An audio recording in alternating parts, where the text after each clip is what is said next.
What's up mga langga? Good morning, maulan na umaga po sa ating lahat and happy Wednesday po sa ating lahat mga langga.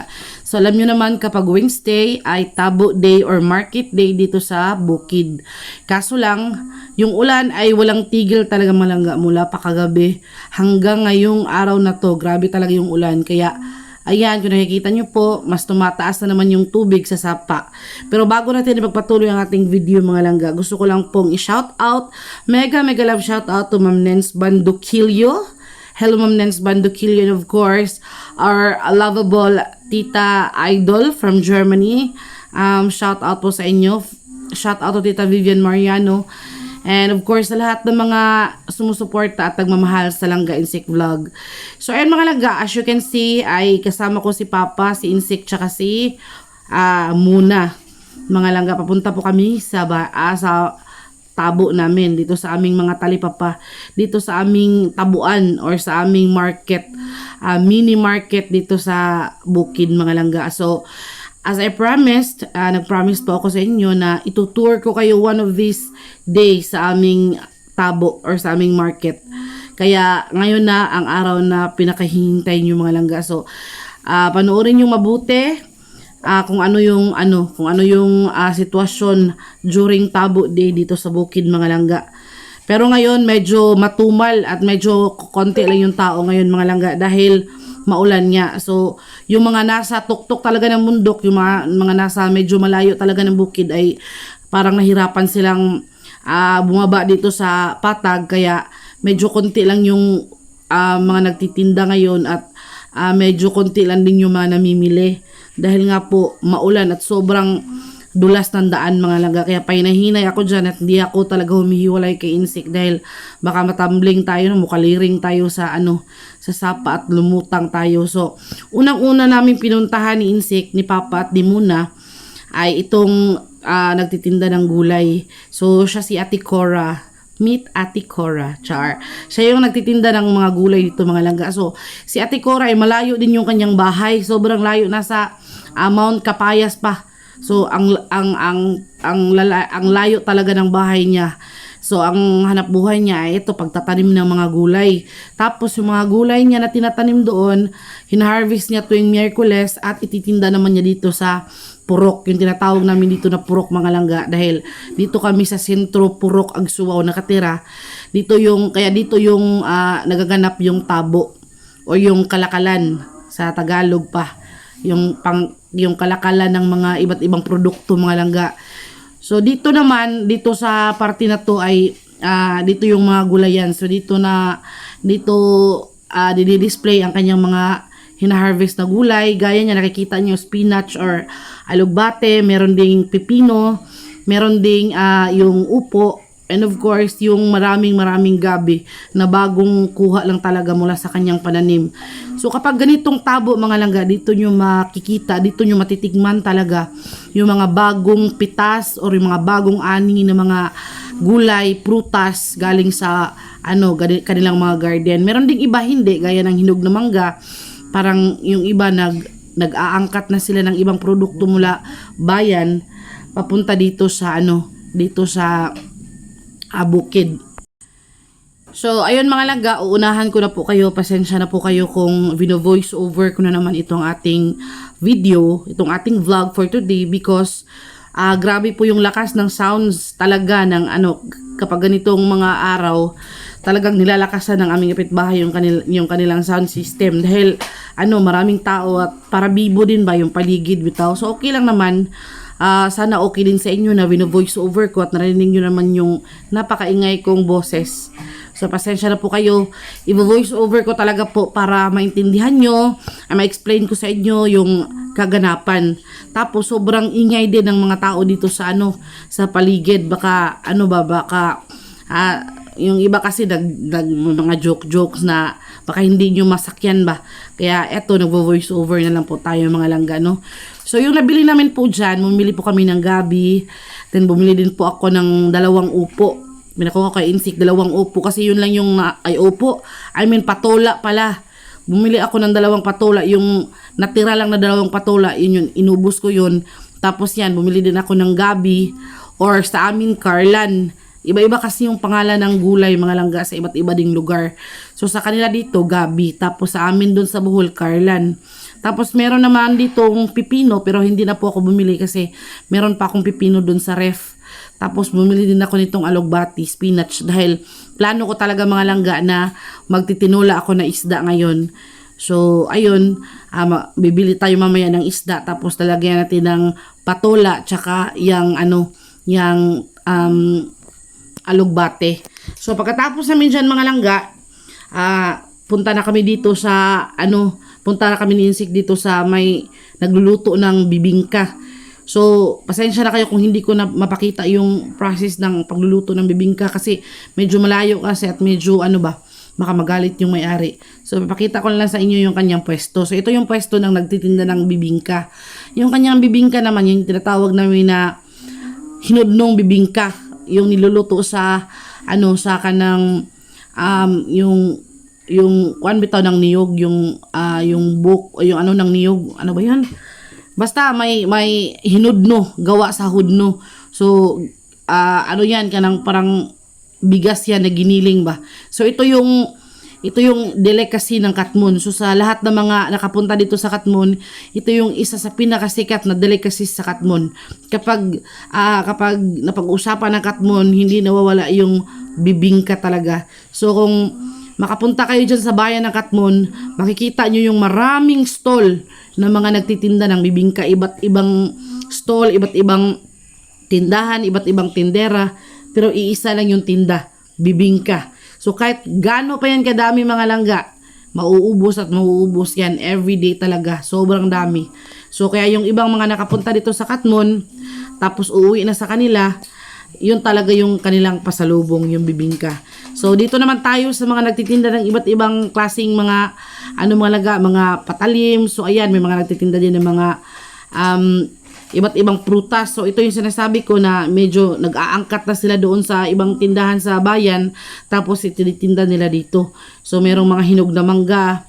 So ayan, kasama ko pa din sila si Papa, si Insik, tsaka si Muna mga langga. Pasensyahan nyo na at medyo magulo itong ating video at luhag bitaw or kanang kanang magalaw kasi itong ating camera ay wala pang stabilizer, no? So pagpasensyahan nyo na. So dito naman may mga nagtitinda ng microphone, maraming nagtitinda mga langga. So yan yung yung itsura ng aming market dito every Wednesday. So maraming nagtitinda, yung iba nga hindi pupunta dahil yung mga ibang nagtitinda ay galing pa sa malayong bundok. Kaya yung mga bakante na mga stall na yan ay yung mga tindera dyan ay mga taga-bundok. So ito naman, dito naman tayo sa bilihan ng mga tuyo. So iba't ibang klase ng tuyo mga langga. Merong malalaki, merong daing, merong buo, merong mga diles, iba't ibang klase ng tuyo. So namimili na si Papa dyan ng tuyo mga langga. Kailangan kasi natin ng tuyo, no? Kasi baka biglang bumagyo or biglang umulan ang hindi na naman tumitigil, kaya wala na tayong maulam, kaya okay lang pag may tuyo kasi mabubuhay na tayo niyan. So ang problema lang ay ang tuyo mas mahal pa sa isda kasi yung tuyo nagkakahalaga yan ng almost 400-300 plus yung kilo, no? Grabe talaga yung mahal ng tuyo. So sinong nagsasabi dyan na yung tuyo ay ulam ng mahihirap? Ang mahal-mahal ng tuyo ngayon, di ba? So parang mayaman na lang din tayo kapag nakakain tayo ng tuyo mga langga. Kaya ang mahal ng kilo ng tuyo. So nag-usap-usap kami kung anong tuyo yung bibilhin namin. So gusto ko yung put-put sana kasi maganda yun, yung malapad ba. Tapos si Papa naman gusto din itong yung parang dilis ba. Kaso lang parang iba yung amoy niya, kaya naghanap-hanap pa po kami, hindi naman kami nagmamadali. Pero sa mga oras na yan mga langga, grabe na yung lakas ng ulan. Umuulan na naman po dyan. So pabugso-bugso yung ulan, minsan tumitigil, minsan bumabalik na naman yung lakas. Kaya dito muna kami sa nagtitinda ng tuyo, at the same time sumisilong din kami kasi baka dumami tayo pag naulanan ba. Char, just kidding. So ayan, nagtingin-tingin pa rin kami dyan mga langga hanggang sa napagdesisyonan namin na yan na lang yung namin bibilhin. Yung tuyo na yan, tinatawag yan na tamarong. So tamarong yan sa yung isda na yan tinatawag na tamarong. So bumili kami dyan ng mga bali 100. So medyo mura lang din yan mga langga, 275 yata yung kilo niyan. Tapos bumili lang kami ng 100, bali 100 pesos ba. So giiguan lang niya or tinansya-tansya lang niya yung yung dami ng 100. So ayan, yan yung napag-desisyon na namin mga langga. Hindi kami bumili ng marami pang tuyo kasi meron naman kaming isda doon sa ref. Meron pa ko yung mga chicken feet. So ito, meron tayong tuyo. Tapos mamaya bibili tayo ng isda, no. Kaya yun, nagbayad na tayo at ayun, proceed tayo sa sa ibang tindahan. Pero since umuulan nga, kaya napastandby muna kami dito dyan sa napatambay muna kami dyan sa lugar na yan. Dahil umuulan, kita yun naman yung lugar mga langga, napakaputik at napakadulas. Kaya hawak-hawak talaga ako kasi baka Ginoo ko Lord, baka matumbling tayo dyan, matrending pa tayo, no. So ayan, madami talagang tinda dito mga langga, marami. Tapos dumiretso kami dito sa nagtitinda ng mga tinapay. So ito naman mga tinapay na to mga langga ay bake na, tapos nakasupot na siya mga langga. Bake nga, luto na siya, luto na, nakasupot na, tapos yun nga, 20 pesos per supot yan mga langga. Tapos ang lalaki na kanyang tinapay, kasi pag sa bakery ka dito sa bukid bumili, yung isang tinapay dyan, parang kalahati lang dito yung sa bukid, kaya napagdesisyon na namin insik na bibili kami ng medyo marami, kasi hindi kasi siya madaling masira mga langga, dahil ang pagkakaluto niya ay bagtok bitaw, napaka-sticky ba. Parang lutong-luto talaga siya. Na-try na kasi namin bumili nung nakaraang Miyerkules, tapos umabot po siya ng almost 1 week. Yung kasi nga yung pagkakaluto niya ay solido talaga, solid na solid ba. Kaya yun, bumili kami ng medyo marami. 20 pesos lang yung supot, tapos pinakapaborito pa ni mama, yung shine, yung may dilaw na yan. Tapos sa amin naman ni Insik, yung pig pie. Tapos kay mama, kay Muna, tsaka kay papa, paborito nila, pinapapak yung shine, yung dilaw. Tapos bumili din kami dito ng buhol. Yung tinatawag na buhol, yung sobrang laki na tinapay talaga na kulay puti. Masarap din siya, hindi siya masyadong matamis.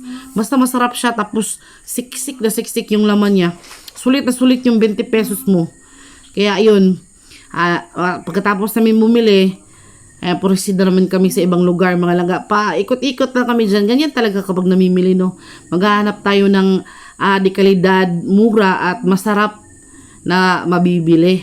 So since nag-share ng blessing si Tita Idol from Germany, kaya nakapagbili tayo or nakapanabo tayo. Sa amin kasi mga langga, yung pamimili ay tinatawag na panabo or pangumpra sa Bisaya. So yan, standby muna. Tapos tumitingin-tingin pa ako dyan kasi akala ko ay bibili si Insik ng dilis, pero hindi pala kasi nga yung dilis sobrang mahal ng kilo mga langga. Kaya sabi ni Papa ay yun na lang yung yung nabili namin na tuyo, yun na lang yun. Kasi medyo madami-dami din yun mga langga. Tapos wag masyado sa maalat dahil nakakamatay yun sa kidney. Tapos nung paglingon ko, merong nagtitinda dito ng mga hiniwa na ng mga kalbasa, babali buong kalbasa, in-slice na siya, tapos binibenta lang ng tigbi 20. Yan, 20 yung yung balot ba. Kaya sabi ko kay Insik na bili tayo ng 2. Tapos sa nagtitinda diyan ng ng kalabasa, meron din nagtitinda ng mga lutong ulam, pansit, merong itlog, basta iba't ibang klase ng ulam. May karinderya din sila dito mga langga. Pwede ka din kumain. Ayan, karinderya yan. Pwede ka din kumain. May mga mainit na sabaw sila. Pero wala kaming planong kumain dyan kasi gusto ko magtitinola ako yung magluluto dahil gusto kong pahigupin ng sabaw yung pamilya ko ngayong tanghaling to. Kaya yun, pagkatapos kong bumili ng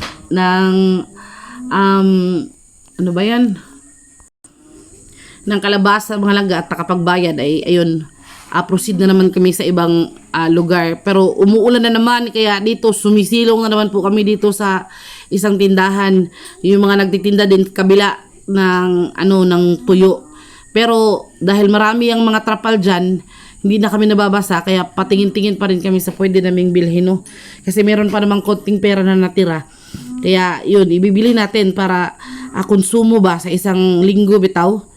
So hindi na tayo mauubusan ng ulam. May mga gulay pa tayo mga langga, pero naghahanap pa rin kami ng pwede namin mabilhan. So meron talagang nagtitinda dyan. May mga nagtitinda dyan ng mga sabon, iba't ibang, parang sari-sari store ba? May mga nagtitinda ng damit, ng mga Tupperware, lahat, tsinelas. Para siyang ano lang ba? Para siyang normal na tabuan bitaw.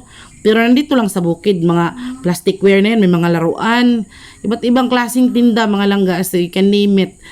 Pwede kang mamili ng kahit na ano, basta may pera ka lang. Kasi kapag pumunta ka dito sa Tabo, tapos wala kang pera, nako, maglaway ka lang mga langga, sasakit na yung puso mo kasi wala kang pambili. Kaya kapag wala kang pera, wag ka na lang pumunta, wag ka na lang mamasyal. So pa tuyok-tuyok pa kami diyan, papasyal-pasyal pa kami diyan. Naghanap kami ng mabibilhan o mabibili. Tapos binalikan ko dito yung bibingka kanina kasi hindi pa yun naluto. Binalikan namin ni Insik yung bibingka dahil naluto na pala siya. So ang bilis lang niyang makaluto mga langga, no. So kanina wala pa siyang luto, pero ngayon nakaluto na siya. So bumili tayo ng 5 piraso. So tig-isa kami ni mama, ni papa, ni Muna, ni Insik, tsaka ako. So tig-isa bibili kami diyan ng bingkang bingkang hinodno. So ewan ko sa inyo kung anong tawag niyo diyan, basta sa amin hinodno na nga bibingka. Bahala kayo diyan. Joke bitaw mga langga. So yan mga langga, pagkatapos namin kunin yung bibingka ay umalis na kami ni Insik, no. So ayan si Muna, pinaiwan muna namin diyan, tapos si Papa. So si Papa andun sa nagtitinda ng gulay. So iniwan namin siya doon kasi nga maulan na naman. So kami lang ni Insik yung bumalik doon sa may bingkahan. So yan si Papa mga langgaw. Yan, umupo siya dyan.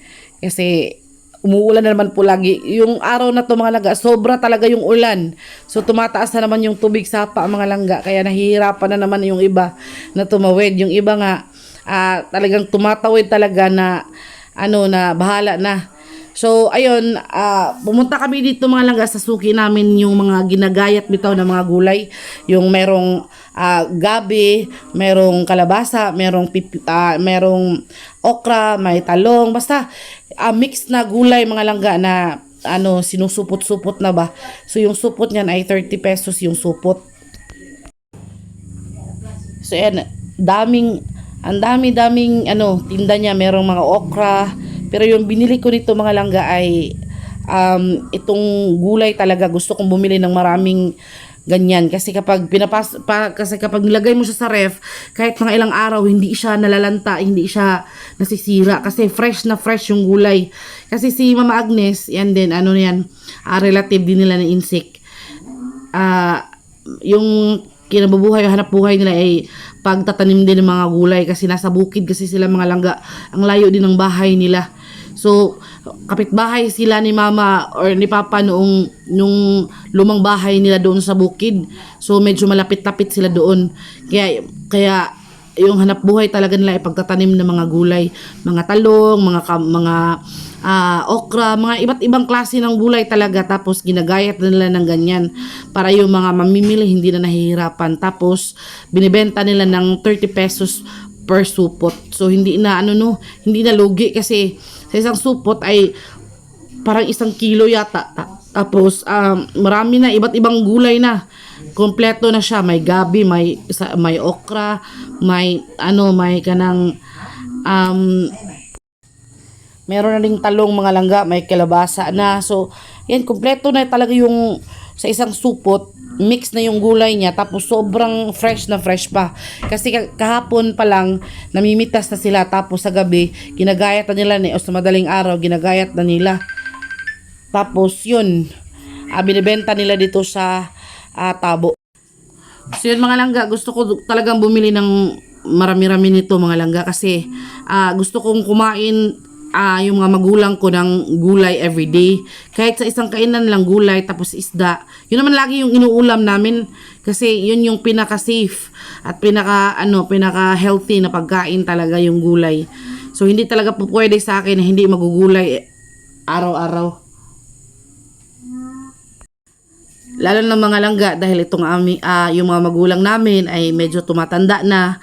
Tapos meron din kami ditong bata, si Muna, na kailangan talaga ng vitamins sa katawan. para ma-develop niya yung ano ba, yung tamang nutrients ba sa ano sa kalusugan bitaw. Kaya as much as possible, gulay talaga yung ano kailangang iluto. Yun din yung lagi kong niluluto mga langga. Kung magluluto man ako ng isda, meron talagang gulay. Gaya ngayon, plano ko ay magtitinola ako mga langga, tapos lagyan ko siya ng alugbate, lalagyan ko siya ng yung ano, yung sikwa or ano ba yun sa Tagalog ba? Patola pala mga langga, patola na makalimot tayo minsan, oy. So pagpasensyahan nyo na ha. Tapos ayun, pagkatapos kong bumili ng mga gulay, kami ni Insik, pinauna na naming umuwi si Muna tsaka si Papa kasi nga umuulan-ulan talaga, laging umuulan. Kaya pinauna namin silang umuwi. Kasi sila na yung nagdala ng una naming mga pinamili dahil bibili pa kami dito ng isda. So, naghanap kami dito mga langga ng isda, tapos hinanap namin yung suki namin na lagi talaga naming pinagbibilhan talaga ng isda. Dahil siya yung ano, yung fresh na fresh yung kanyang mga isda. Kahit hindi naman siya totally 100% fresh, pero at least no, fresh pa rin yung mga isda niya, hindi katulad nung iba na nilalagyan pa ng formalin, nilalagyan ng mga anik-anik para ano, para tingin ay ano kanang fresh, pero kapag niluto mo na, nako, ano pala, pulang-pula na pala yung mata, tapos gula-gulanit na yung tiyan. Kaya kailangan talaga nating mamili. So habang nagvo-voice over ako ngayon mga langga, ang dami talagang magulo sa paligid. May mga aso na nagtatahulan. Meron pa dito ang laki ng boses na ano na palaka. Kasi nga umuulan niya dito sa amin, no. So ayan mga langga, patuloy pa rin kami sa paghahanap dyan ng yung suki namin. San kaya ito nakalungga mga langga, no. So tingnan natin siya dito sa kanyang pwesto. So sana nandito siya, no mga langga. So nakikita nyo dyan maraming mga pwesto dyan na walang nagtitinda. Dahil nga sa dami ng ulan, sa lakas ng ulan. Siguro kapag hindi maulan mga langga, kumpleto yung mga nagtitinda na yan. Ang galing pa yan sa mga kabundukan, mga matataas na bundok. So yun mga langga, nandito na tayo sa bilihan ng isda. So yan yung suki namin, yung lalaking nakaitim. So yan, yung isda na nandyan, yung pirit o yung maliliit na tulingan. Tapos meron din ditong yung tamarong. So yung pirit ay ang mahal, 240 ang kilo. Tapos ito namang tamarong, 240 din yung kilo niya. Pero fresh siya, hindi katulad nung una namin pinuntahan na pangit na yung pagbumuka ng isda. So, kahit mahal siya, pero at least no, malalasahan pa rin natin yung tamis ng isda dahil nga medyo fresh pa siya. Hindi pa siya lamog na lamog talaga. So, ayan, namili pa kami dyan. Gusto ko sana bumili dyan ng pirit. Kaso lang sabi ni Insik na bumili na lang kami ng, yun nga, masarap tulahin o ititunola yung tamarong na isda, yung malalaking mataba or matambaka. Yung tinatawag na matambaka sa Tagalog, pero sa amin tinatawag yan na tamarong. So yan, bumili kami dyan ng kalahating kilo lang naman ng isda mga langga. Tapos kasi magpapabili pa ako dyan, yung pera namin nagkulang. Kaya sabi ko kay Insik na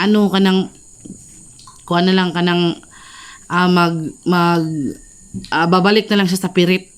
So magpapabili ako dyan ng isang kilo ng pirit para gagawin naming paksiw mamayang gabi. So ngayon, ngayong tanghali, bumili muna ako ng kalahating kilo dyan ng matambaka para gawing tinola. Tapos lalagyan ko siya ng yung spinach o yung alugbate. Tapos lalagyan natin ng patola. Yun mga langga. Masarap sa sabaw yun. Kasi yung patola ay nakaka-reduce ng blood pressure. Kaya paborito ni mama yun mga langga. Paborito ko din yun. Mula pa noon, masarap yung patola na nilagyan ko ng miswa. Sobrang sarap nun mga langga. Kaya itong ating tinola, lalagyan natin ng patola. Kasi yung patola ay sobra talagang fresh. Galing pa daw yun sa kanyang garden. Kaya ilalagay natin yun sa ating tinola. Panigurado, yung ating tinola ay masarap yung sabaw. Manamis-namis, no? Kaya sana makaka-video ako mamaya sa pag titinola. Pero nagmamadali po kasi kami ngayon kasi may lalakarin pa kami ni Insik. Bibili pa kami ng baterya ng motorsiklo dahil wala na yung na-drain na yung baterya ng kanyang motorsiklo. So, pupunta kami mamaya sa tuburan.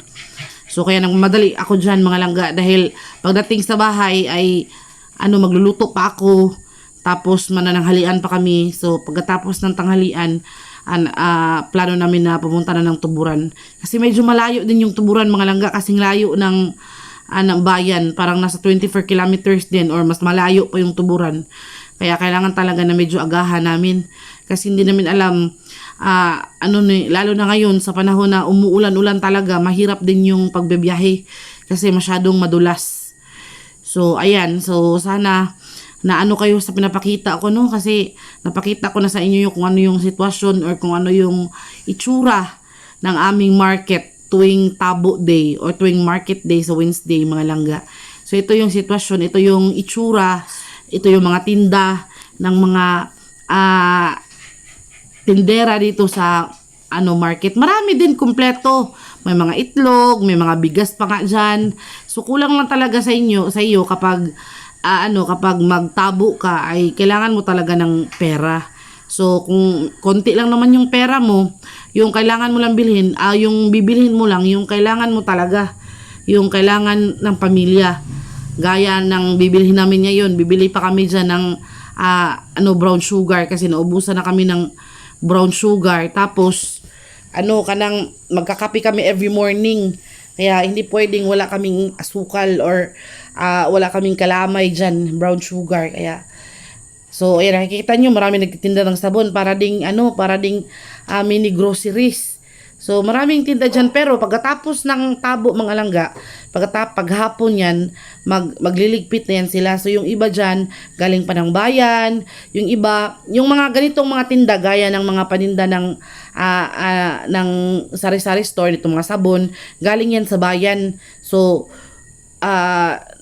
pupunta lang talaga sila dito sa bukid para magtinda or para pagtindahan yung mga tao dito na nahihirapan na or walang motorsiklo para mamili doon sa bayan. Kaya napakalaking napakalaking tulong din sa amin yun yung Tabo dito sa bukid. So iba't ibang klase ng gulay. So merong mga tanim din na wala dito sa bukid. Galing bayan din yan, gaya niyang bell pepper. Walang tanim na bell pepper dito sa bukid. So galing yan sa bayan lahat, mga langga. So yung mga nagtitinda ng mga tuyo, galing yun sa bayan, mga langga. Tapos pagkatapos ng Tabo or pagka kinahapunan yan ay magliligpit sila. May mga sasakyan yan sila, malalaki yung mga truck nila. Lalo na itong mga nagtitinda ng mga groceries.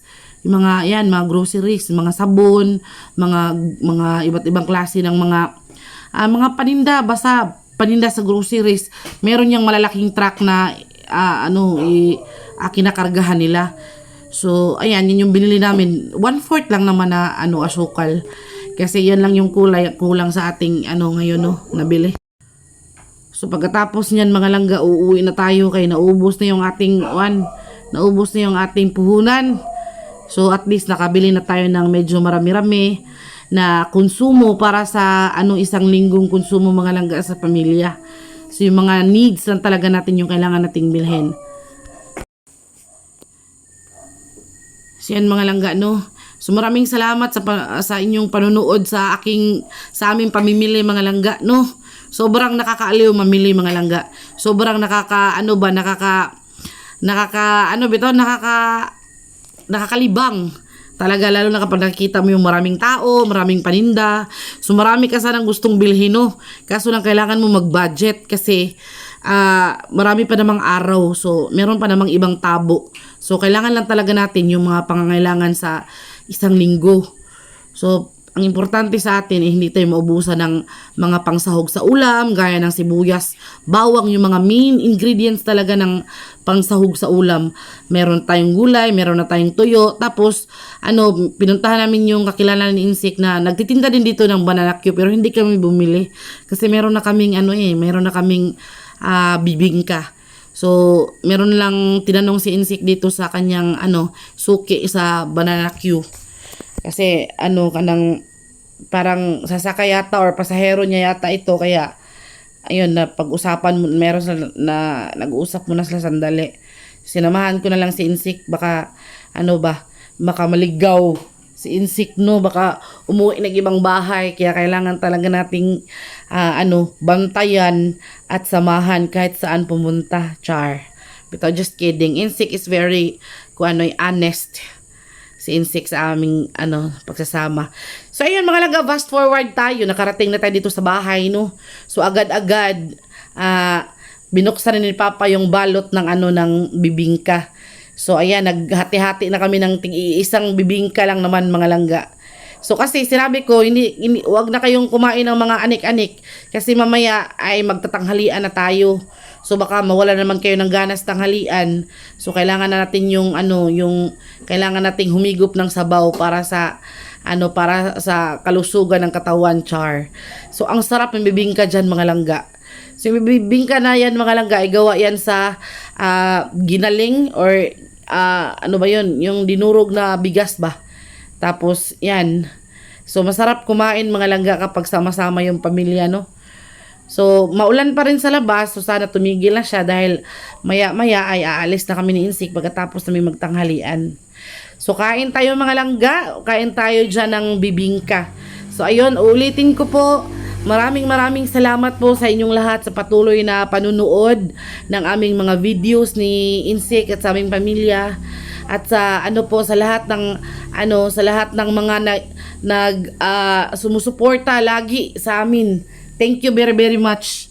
So wala silang Insik, wala silang at si Insik kung hindi dahil sa inyo. Maraming salamat din po sa lahat ng mga tumulong sa aming pamilya at sa lahat ng mga nagpaabot ng kanilang tulong kay Muna, sa aming pamilya din. Maraming thank you po sa inyong lahat. So mabuhay po kayo. Sana pagpalain pa kayo ni Lord. Thank you.